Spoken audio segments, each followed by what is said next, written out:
Tere tulemast Raplamaa podcasti lainele. Oleme siin Raplamaa sõnumite toimetuses ja nagu ikka kajastame päevakajalisi huvitavaid teemasid. Ja kui te tahate meie eelnevaid huvitavaid podcaste kuulata, siis minge igal juhul podcastid.ee lehele või siis Raplamaa sõnumite kodulehele meie YouTube'i kanalile, Spotify's ja seal on väga palju erinevaid lahedaid inimesi ja teemasid, mida tasub kindlasti kuulata. Aga täna järjekordne episood teie ees ja meil on siin täna väga oluline teema tulemas. Kindlasti tasub kõikidel laste ja vanematel seda podcasti kuulata otsast lõpuni, sest uut tarka infot jagab meiega täna Liisa Johanson, vaimse tervise õde. Kuidas sul läheb, Liisa? Tere! Minul läheb väga töiselt, et töötan siis praegu Raplas ja Kohilas Confido tervisekeskuses või siis ennetuskliinikus, mis Confido alle kuulub.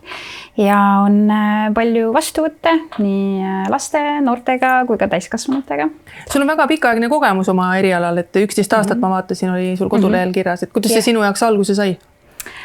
Mind motiveeris siis üks õppejõud, kui ma õppisin õeks, tema andis meile siis vaimse tervise loenguid ja tekkis väga suur huvi aju vastu, vaimse tervise vastu, siis ma läksin praktikale psühhiaatria kliinikusse, mis siis PERH-i alla kuulub ja siis sealt läks huvi muudkui edasi, siis spetsialiseerusin vaimse tervise õeks ja nüüd siin ma olen. Ja kes praegu siis on need inimesed, kes sinu juurde jõuavad, et noored täiskasvanud, kas päris lapsed ka? Jaa, et tegelikult võib juba päris väiksed lapsed võivad tulla, et ma küll ei tegele siis otseselt diagnostikaga aga väikeste laste puhul, et siis ma võib-olla nõustan vanemaid, näiteks kuidas emotsioone käsitleda, kuidas peegeldada lapse emotsioone või kui oleks vaja kuskile edasi pöörduda, et teen selle esmase hindamise. Siis käivad noorukid, täiskasvanud, eelkooliealised lapsed, et kui on kahtlus näiteks ATH-le või ärevushäirele, ütleme siis eelkooliealiste laste puhul, et siis ma täidan seal mõned küsimustikud, ankeedid, võtan anamneesi, siis üldiselt kui on kahtlus ATH-le, näiteks eelkooliealistel lastel, et siis suuname ka Rajaleidjasse, et teha seal testid ära ja siis vaatame edasi, et kas oleks vaja ka psühhiaatri vastuvõtule pöörduda. Sa ütlesid, et võtate anamneesi, kas see on ju vereproov, on ju? Ei, anamnees on elulugu siis. Ma ei tea, miks see seotus pole nagu vereprooviga. Ma mõtlesin, kas vereproovist tuleb välja. Analüüs on vereproov. Okei, siis oli minu teadmatus. Aga mis muredega nad jõuavad siis peamiselt sinu juurde praegusel tänapäevasel? Sa mõtled kõik inimesed? Või erinevalt võib ka olla, et näiteks noored. Tänapäeval siis on väga suur probleem siis keskendumismure, keskendumisprobleem ja emotsioonikontrolli probleem siis just nagu laste ja noorte puhul, millega vanemad pöörduvad. Kuna nii palju infot on jõudnud ka ATH kohta, järjest rohkem diagnoositakse ja rohkem on teadlikkust, siis arvataksegi, et kui on keskendumise probleem või emotsiooni juhtimise probleem, et ilmselt on äkki ATH, et laste puhul on siis see nagu esimene põhjus. Täiskasvanutel on siis ärevus ja depressioon on nagu enamasti see põhjus. Ja muidugi ATH kahtlus ka viimasel ajal. No eks neid muresid on kindlasti olnud läbi aastate ja võib-olla isegi sajandite, aga nüüd on võib-olla lihtsalt rohkem teadvustama hakatud, et ikka kuuled neid natukene võib-olla eakamaid inimesi rääkimas sellest, et oi, meie ajal ikka ei olnud siin mingit diagnoosi vaja. Jaa, täpselt. Ja. Unehäired ka praegu tuli meelde, et see on ka kuidagi viimasel ajal süke. Aga kas sa tunned, et kas selline, ma ei tea, kas vanamoodne saab päris öelda, aga selline vana aja mõtlemisviis on hakanud nagu muutuma ka, et inimesed ikkagi rohkem mõtlevad selle peale või ikka oleks vaja sellega veel rohkem tööd teha? Ei, ikkagi mõtlevad rohkem. Ütleme nii, et siis nagu vana aja inimesed, kui nad pöörduvad, siis nad kohati ütlevad ka, et raske on rääkida endast, enda muredest ja ennast nagu avada, aga et juba nad saavad ka aru, et see on täiesti okei, et ikkagi võib rääkida. Et vanasti see vist oli pigem, et hoiame nelja seina vahel. Just. Pole küla asi. Ja, täpselt, jah. No aga kuidas see protsess siis alguse saab inimese jaoks, et ikkagi ilmselt esimene kontakt on perearst, kellel on mure kurta või? Jaa, et perearst või pereõde ja vaimse tervishoiu juurde saab ka niisama tulla, et ei ole vaja saatekirja, aga nüüd viimasel ajal siis, kuna on psühholoogide puudus, eks ole, et siis perearstid juba suunavad ka vaimse tervise vastuvõtule, et saab ka saatekirja teha nii-öelda. Ja see on kõigile selles mõttes, et pole vahet, kui vana sa oled ja või kas elukoha mõttes on ka vahe, et eks kui vaimse tervishoiu töötab perearstikeskuses, siis üldiselt see on siis nimistu patsientidele nii-öelda, aga kui on näiteks kuskil haiglas või ma ei tea, teistest kliinikutest, et siis ei ole nagu vahet. Ja praegu on ju tihe eksamite periood, et kas sellise muredega tullakse ka siis teie juurde? Jaa, ärevust on väga palju nendel, kellel on eksamid, et siis tavaliselt õpetame siis näiteks mingeid hingamisharjutusi või tähelepanu eemale viimise harjutusi, et kuidas selle ärevusega toime tulla. Et kui inimene läheb eksamile, et kuidas ennast seal rahustada, et mõnel noorukil tõesti võib täitsa nagu paanikahoog peale tulla, et kuidagi see pinge on nii suur või nagu see vastutus, kuidagi see vastutuse tunne eksami ees, et see on nii suur asi, et siis... Mina olen oma tuttavalt kuulnud, et see hingamisharjutused või õigemini need hingamisharjutused aitavad väga hästi, et see on suhteliselt, see on ju lihtne asi tegelikult, mida kodus teha. See ongi lihtne ja see kohati tundub nagu liiga lihtne, et see võiks aidata. Et vahepeal, kui ma mõnele inimesele õpetan hingamisharjutust, siis ta ka ütleb, et see tundub nii veider. Aga hingamise puhul on oluline ka, et kuidas sa hingad, et see oleks selline kõhuga hingamine. Et kohati võikski mõelda, et see õhk liigub nii-öelda ninast läbi siis hingetoru, läbi kopsu ja kõhtu, kuigi ta otseselt kõhtu ei lähe, aga et siis hingad jälle välja ja pigistad kõhu kokku, et sedasi võiks mõelda. Et ei oleks siuke pinnapealne hingamine nagu rinnakuga, aga ikkagi siukse kõhuga ja selle vahelihasega. Ja need on need momendid, mida siis peaks nüüd lapsevanemad ilmselt kuulama, et kui mõni hetk tuleb siuke tunne, mõtle sellele hinga sisse, hinga välja. Just, ja hästi rahulikult, sügavalt ja tegelikult võiks ju seda iga päev teha, nagu harjutada, ma ei tea, 2 korda päevas teed hingamisharjutusi ja et siis tuleb see meelde ka siis, kui on selline, ma ei tea, ärevam hetk, et siis... No hingamine pole muidugi ainukene viis siis saada ravi vaimsetele muredele, et täna on ju ka Raplas lausa aparatuurid selle jaoks. Ma tean, et me oleme sellest juba korra rääkinud, aga võib-olla räägid uuesti, et mis see aparatuur on ja mis ta teeb ja et perearstikeskustes nüüd minu arust üle Eesti juba on suht laialdaselt kasutatavad need aparaadid, ehk siis transkraniaalne ajustimulatsioon alalisvooluga, mis on selline hästi õrn elektrivool, mis läbi elektroodide siis mõjutab siin siis nagu otsmiku piirkonda, siis Tervisekassa saatekirjaga saab 20 seanssi, et perearstikeskused rendivad juba ka koju need, et saab kodus rahulikult teha, et ei pea iga päev käima kohal.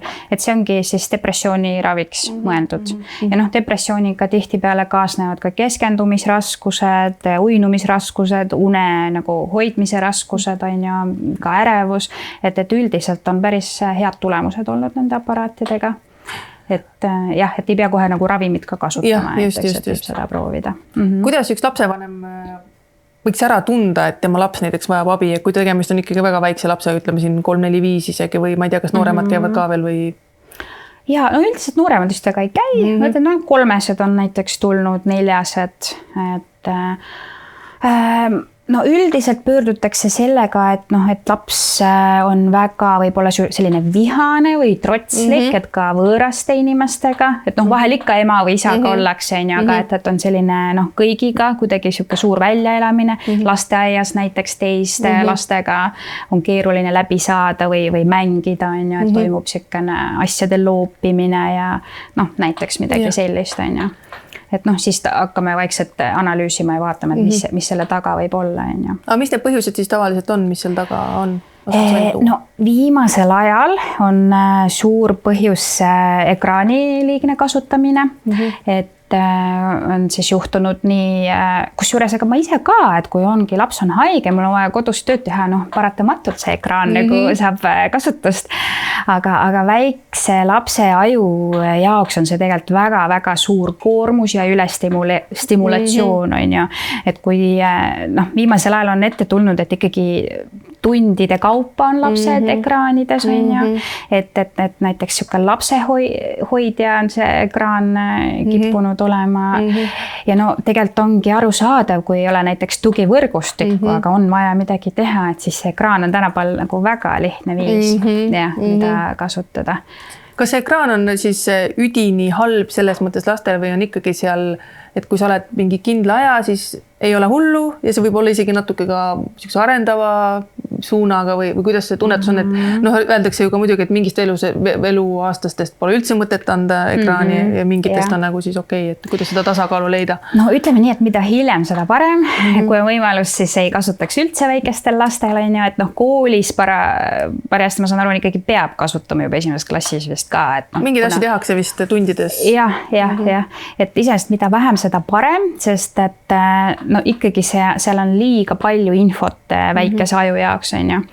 Et aju on selles mõttes kaval, et talle meeldibki palju infot, kiiret infot saada ja kui seda saab telefonist, siis noh, aju õpib ära, et sealt nagu seda saab, on ju, et siis tahaks rohkem ja rohkem, et sealt võibki tekkida see laste selline noh, liigne emotsionaalsus, need suured vihapursked, on ju, et miks ma ei saa seda mõnusat asja, on ju.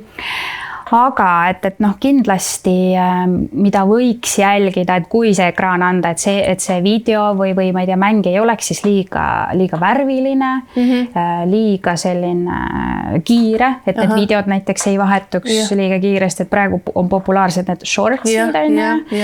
Jah, et noh, kui sa kordad pidevalt näiteks selliste kiirete videode vaatamist, et siis aju jälle harjub ära sellega, on ju. Et see, mida sa kordad, sellega aju harjub. Ja. Et siis põhimõtteliselt peaks vana hea mõmmi Aabits käima panema, et aeglane. Jaa, täpselt. Kuigi see lastele veist hirmus, ma olen aru saanud, et see on ikka omamoodi. See vist pidi üks hirmsamaid saateid olema, jah. Aga noh, jah, põhimõtteliselt jah. No seal on ka sellised tuhmid värvid ja tegevus on üsna aeglane, et see tundub täpselt see, mida võiks. Aga noh, vaata tänapäeva lastel on muidugi see võrdlus olemas, mida neil tegelikult oleks sealt kõrvalt võimalik vaadata, et siis üsna raske on öelda, et vaadake nüüd. Ja. Kusjuures minu laps vahepeal vaatas seda mõmmi Aabits. Me vaatasime üks must ja valge koer, on ju, see on ka selline vana ja. Ja nüüd väikeste lastega on siis ekraani teema, kas ekraanidel ja ekraanidel on ka selles mõttes vahe, et võib-olla kui lohutada siin lapsevanemaid, et ma ei tea, televiisor ei ole näiteks nii hull kui see nutitelefon, et ma ütleks küll jaa, sest televiisor on ikkagi nagu suurem, on ju, aga kui on see noh, väike telefon, et see on hästi kontsentreeritud see tähelepanu, on ju, et seda raskem sealt tulla jälle siia nii-öelda laia maailmasse, on ju. Plus see, et sa saad ise vahetada seal kogu aeg seda sisu, on ju. Täpselt, on ju, ja siis sa nagu lasedki niimoodi, eks, et jah. No ühel hetkel need meie väikesed lapsekesed kasvavad ja ka suuremaks ja tuleb see puberteedi iga, mis ilmselt on üsna õudusunne nagu nii paljudelegi lastevanematele. Kuidas nüüd sellega toime tulla? Puberteedi iga on. Noh, eks seal tuleb jälle see uus periood, kus ka need emotsioonid nii-öelda purskavad ja aju areneb ja siis noh, see dopamiinisüsteem on jälle teistmoodi, et noored tahavad nagu rohkem saada seda preemiat ja üldse kõike nagu teevad julgemalt, on ju. Et noh, hästi oluline on jällegi see kohalolu, on ju. Vanem ütleb, et ma olen olemas, noh, mis iganes sa vajad, on ju, kuigi nooruk pigem ei taha kohe vanema abi, aga kindlasti on väga oluline teada, et ta on armastatud, vanemad on olemas tema jaoks, et isegi kui ta mingi suure sigadusega nagu hakkama saab, on ju.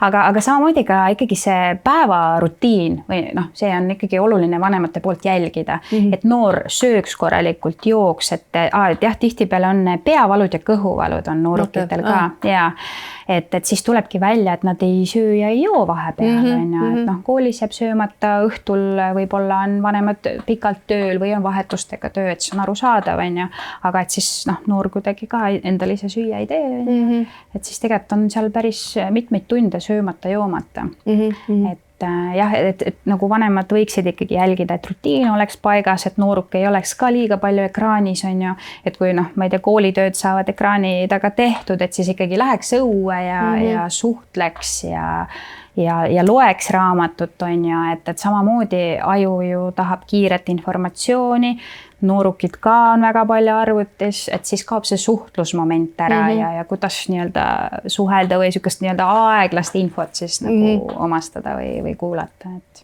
no aga sellise praktilise nipina võib-olla, et kui see uks pauguga ära käib, et kas siis pigem lasta maha rahuneda ja oodata või ikkagi? Pigem lasta, et ei pea kohe järgi jooksma ja siis läheb see tüli suuremaks kindlasti. Aga et oodata see rahuhetk ja siis saab nagu selgitada midagi. Et noh, et selline õppemoment on kõige parem siis, kui on ikkagi rahulik olemine, eks, et emotsioon ei ole liiga kõrgel.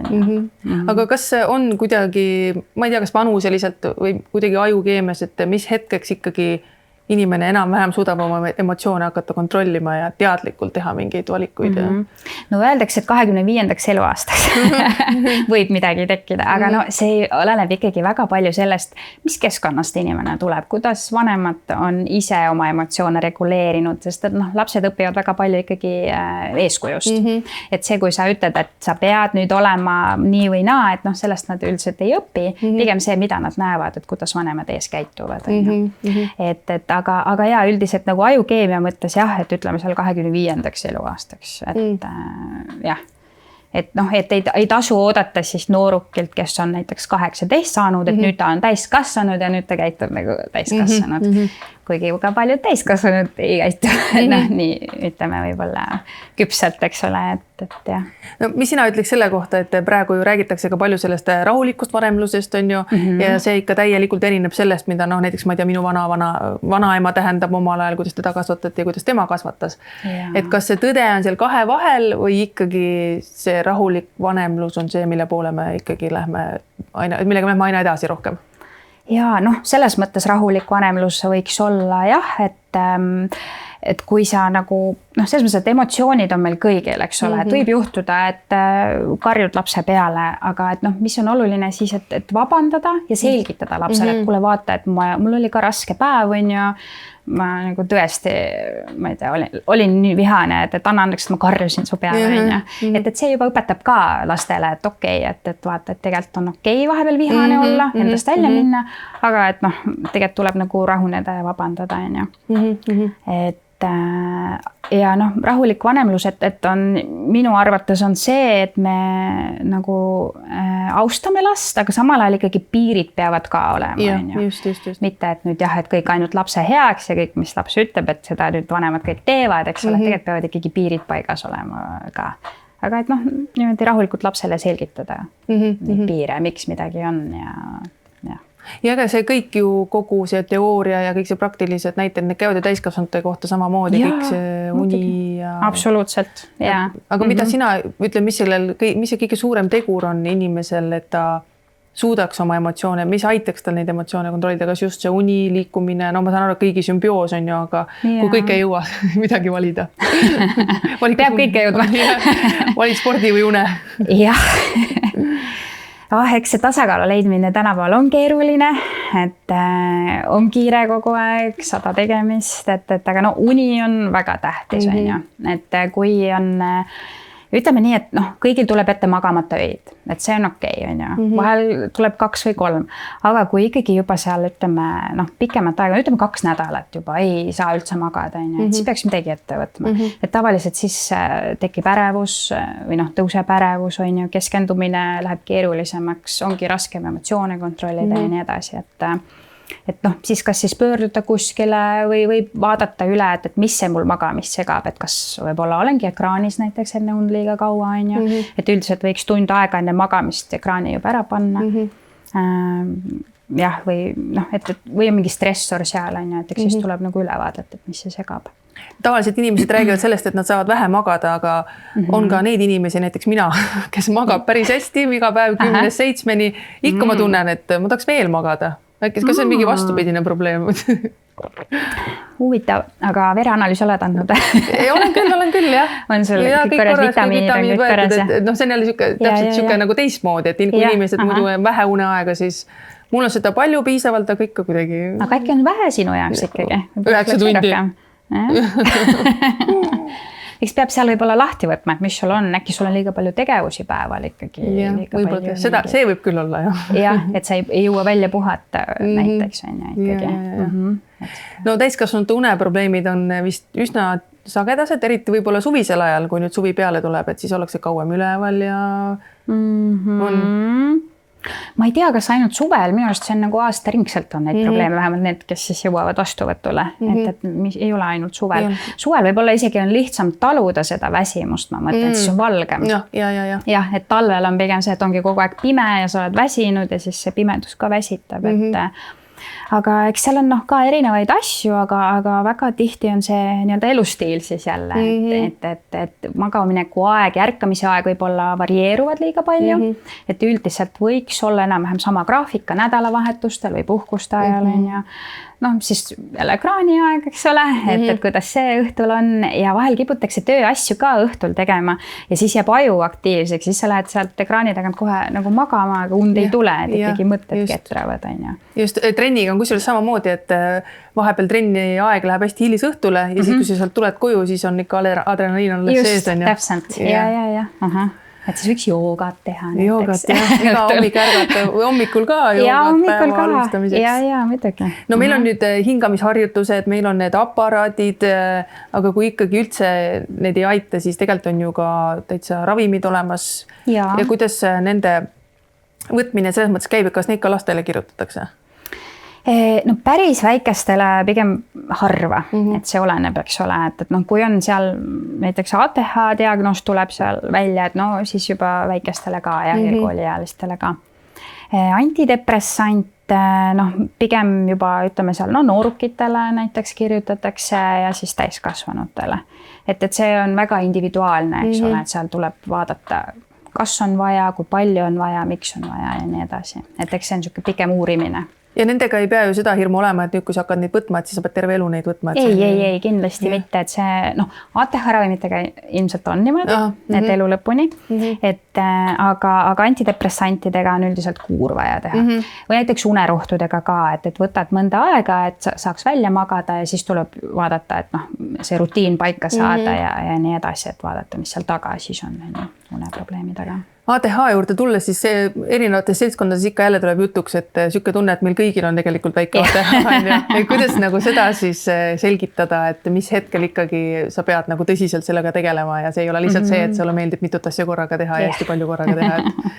Ja no eks kõigepealt tuleb välistada muud asjad, et seal ei ole mingit ärevust või depressiooni või just seesama, et sa muudkui oledki nagu orav rattas. Ja siis meil on erinevad küsimustikud, erinevad testid, eks ole, siis on selline pikk intervjuu, divaintervjuu, et seal vaadatakse ka seda, et see ikkagi on lapsepõlvest alates, mitte nüüd järsku 30-ndates mingisugune probleem. Et see on nagu ka ikkagi pikem uurimine, et päris niimoodi ei ole. Aga see on siis reegel, et ta ikkagi peaks olema, mitte peaks olema, aga et siis on tal juba sul olnud väiksest peale, kui sul ta on. Ja, et ta niimoodi ei teki 30-ndates või 20-ndates, et ta on ikkagi juba, ta on ikkagi geneetiline. Ja aju eripära siis ütleme niimoodi juba sünnist saati. Ja nendel on siis mure põhiliselt keskendumisega või? Seal võib hästi palju erinevaid variatsioone olla, et näiteks võibki olla tähelepanuga probleeme, et no koolilastel näiteks, et nad, ma ei tea, vaatavad aknast välja, ei kuulegi, mida õpetaja räägib, vestlustel on kuidagi võib-olla omas mullis, noh, see on niisugune tähelepanu osa, segavad vahele, ei jõua teise kõne lõppu ära oodata näiteks, siis võib olla see hüperaktiivsus ja siuke nihelemine, et noh, kes siis kõigutab jalga ja küünenahkade närimist, noh, lastel võib-olla on ka seda rohkem, et nad tõusevad püsti palju ja niimoodi, noh, nagu kui ei peaks tõusma või kuidagi. Näiteks see on siuke hüperaktiivsus ja siis on ka seda impulsiivsust, on ju, et hästi kiiresti tehakse midagi. Emotsioonipursked võivad olla suuremad. Siis nad on nagu sellisele välistele stiimulitele ka rohkem tundlikumad ja näiteks teiste reaktsioonidele võib olla, et tundub nagu kuidagi negatiivsem või tajuvad nagu rohkem seda negatiivsust. Et jah. Lapse arengust vaadates siis millised need kõige olulisemad, ma olen kuulnud kuskilt, et need esimesed, kas oli 7 või 5 või mäletagi enam, et need aastad on nagu kõige olulisemad talle seal arengus, et kas see info vastab tõele? Muidugi on olulised ja selles mõttes, et lapse aju on hästi plastiline nagu käsn, on ju. Noh, meie aju on üldse kogu aeg plastiline. Ma ei tea, kas sa tead, kunagi räägiti umbes, et mingist ajast jääb see areng seisma, ajurakka rohkem juurde ei teki. Ei ole kuulnud. Okei, mina kuulsin seda. Aga et noh, tegelikult see nii ei ole, et aju on pidevas muutumises, see, mida sa teed, see salvestub nagu teerada, on ju, et kui sa muru pealt käid kogu aeg ühtepidi, see salvestub, et samamoodi ka aju rakkude vahelised ühendused, et sa teged mingit tegevust, siis seal ühendused jälle muutuvad, on ju. Et ja mida väiksem on laps, seda noh, rohkem see areng, sest see areng on ju meeletu, vaata, kui ta sünnib, ta on ju selline noh, nagu midagi ei oska Käte ei saa kanda. aru, just täpselt, eks, et aga mis areng siis toimub sinna 7-aastaseni, et see nii-öelda kodune eeskuju, rutiin, head harjumused, õues olemine, et see kõik on väga-väga oluline väikelapse eest. Mida rohkem õues mängib, mürab, seda parem. Me oleme nüüd rääkinud väikelastest, noortest, meieealistest. Kas päris vanemad inimesed, ikkagi eakad, pensionäärid ka selliste muredega veel tulevad? Või? Ikka tulevad muidugi, jaa. Et enamasti tullakse mäluhäiretega, et kuidagi lühimälu on kehvem ja et siis me teeme ka seal mõned testid ära, et vaatame, kas seal võib olla mingi selline aju mingi häire või näiteks ka depressioon võib olla, et unehäired on näiteks tavaline. Aga ka selline elustiili osa või mingid perekondlikud mured on ka eakatel päris tihti, et kuidagi et kas lastega suhted ei ole nii head või tahaks, et lapsed rohkem käiks, aga samas ei ole nagu viisakas võib-olla ka öelda, et jah, või nemad arvavad, et ei ole viisakas öelda, No kui me selle jutu nüüd praegu kokku võtame, siis tegelikult ega ju mingit sellist imepäraseid tegevusi tegema ei pea, et ennast stabiilsena vaimselt hoida, et see sama vana hea liikumine, söömine, magamine, võimalikult palju õues olemine, sotsialiseerumine ikkagi ka mingil määral, võimalikult vähe ekraani, et kõik need asjad ja siis võib loota, et kõik läheb väga hästi. Jah, või kui midagi läheb nihu, siis vaatad jälle üle, et okei, et vahel ongi midagi on ikkagi puudu jäänud või oled kuidagi ära unustad enda eest hoolitseda. Et mis on nagu sulle tähtis või mida sa võiksid enda jaoks teha. Ma tänan sind tulemast, väga põnevad ja olulised teemad kindlasti ka kuulajatele, vaatajatele. Kui kellelgi tekkis mõte, et vajab natukene tuge selles vallas, siis kindlasti Liisa ootab teid enda juurde või meil on kindlasti ka teisi vaimse tervise absoluutselt, et Rapla haiglas on ka ja siin perearstikeskustes. Maakonnas üleüldiselt, ma arvan. Ja, muidugi, absoluutselt. Tore, aitäh tulemast, aitäh kuulamast, vaatamast, kohtume jälle. Aitäh vastu võtmast. Nii naljakas on teha niimoodi, kui ei ole sul mitte midagi nagu päriselt.